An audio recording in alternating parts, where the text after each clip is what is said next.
A story that ends with the transformation of the cosmos doesn't mean anything unless it begins in our hearts and the ways that we learn to love our neighbor well. Okay, well now let's go to the 7 letters. Remember, Revelation is the same story told 3 times. Christ is victorious. Christ is victorious in our hearts, in the ways that we live with our neighbors. Christ is victorious in the world, which changes our politics and our economics and the ways that we live collectively. And Christ is victorious in the cosmos. And that which destroys hate and sin and death and brokenness, and all of it has reached its end, Christ has overcome. But that story has to begin somewhere, and it has to begin in our relationships with each other. This is really important for John.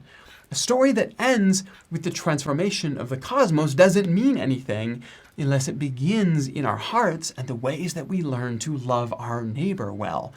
And so the first section, these first 4 chapters, these 7 letters, they read very much like epistles, advice to local churches about how to live well.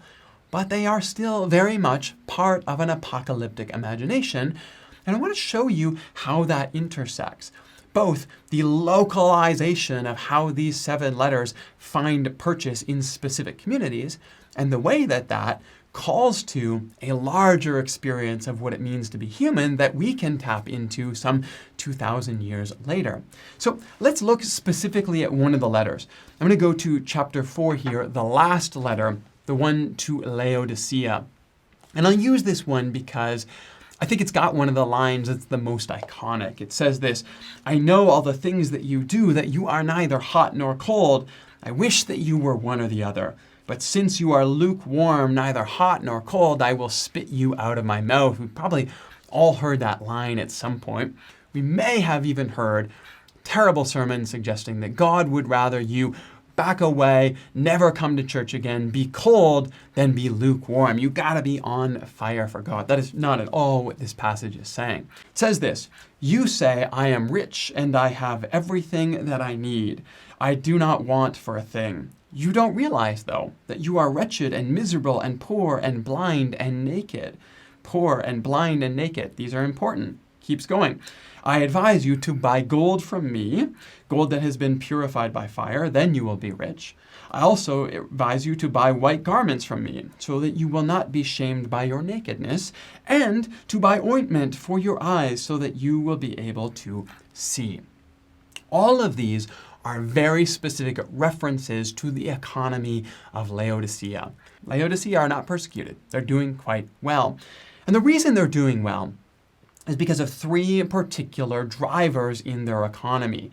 First, an ophthalmology school. And you might be surprised to hear about ophthalmology schools in the ancient world, but they were there, obviously not as advanced as today, but there was a particular Phrygian powder that was cultivated and used here in Laodicea to treat certain eye infections, and there was a school that taught people how to do this.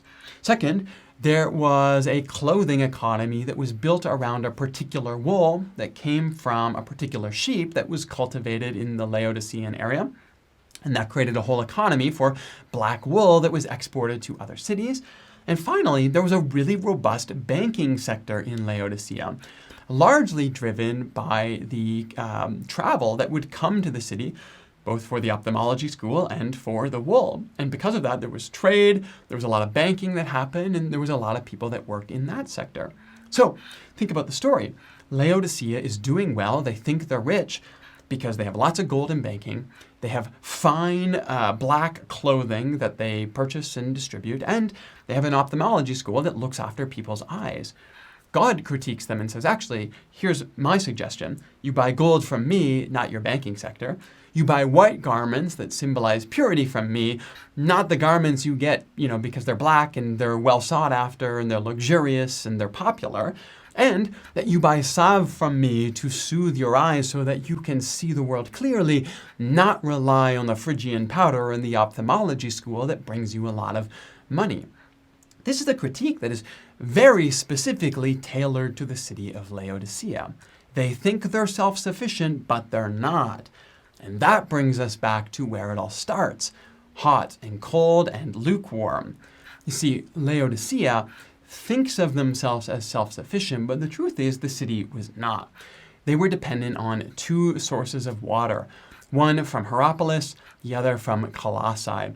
Laodicea itself did not have any good fresh water. Now, Colossae, unfortunately, was largely destroyed by an earthquake in around the 70s, but water still continued to flow towards them. And it was cold, freshwater springs that came up in the mountains of Colossae, and they would filter down through the Turkish heat to the city of Laodicea. Now, it was still clean water, still good to use, but it was not nearly as refreshing and clear as it came when it came out of Colossae. Second water source was Hierapolis, and Hierapolis was famous for these hot water mineral springs. People would actually go to Hierapolis to sit in these springs if they had wounds or infections, and the mineral water would help to cleanse that. But they didn't understand all the science behind that, but it worked. And that water would bubble out all warm, and it would also trickle down and make its way to Laodicea. Now, pretty dirty water at that point, and full of minerals, not too good to drink, but it could be used for other things, for washing, for different things. It could also be boiled as well. But you end up with these two sources of water on the north and south of Laodicea. One, cold, refreshing water that's coming from another city and being generously gifted to Laodicea. The other, hot springs that have a medicinal property to them, and they, the same way, are being used and gifted to people in need, but they're trickling down and making their way to Laodicea.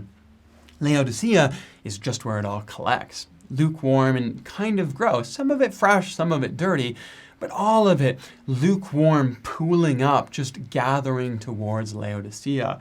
And the critique here is, don't be the kind of community that just passively allows gift and blessing and wealth to come to you and accumulate. Be the kind of community that blesses those around you, that gives away. You can be cold, refreshing springs of water for those who need it. You can be healing hot springs that soothe those who are in pain and need medical help. But just don't be the kind of community that passively accepts your wealth and your gift and your blessing and never gives back to anyone else, because that is lukewarm and it's honestly kind of gross. And you can see here how this story is very tailored to a specific city and community in a very specific time and place in Laodicea. But in the nature of apocalyptic literature, it has shifted the world just enough. It hasn't named the economy of Laodicea. It's tweaked it. It's come at it on the slant or on the slide to help them see themselves in a new way. And that means that the story of Laodicea becomes one that any of us can see ourselves in. We can recognize the ways that our economies are built to collect wealth to those who already have it and to steal away from those who are generous with what they have. If we could construct new economies and cities and communities that were constantly giving and taking and giving and receiving, then we could have more equitable communities around us. This is where the apocalyptic genre is so powerful.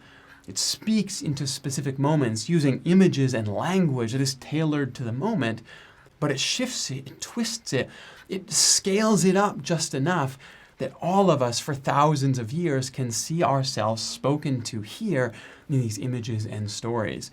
And that is only going to increase as we come back for the second and the third telling of the story, because as each successive telling happens, the images are going to scale that much more. We're going to go to throne rooms and apocalyptic riders in the next section. We're going to scale up to dragons and beasts and the end of the cosmos when we get to the third section.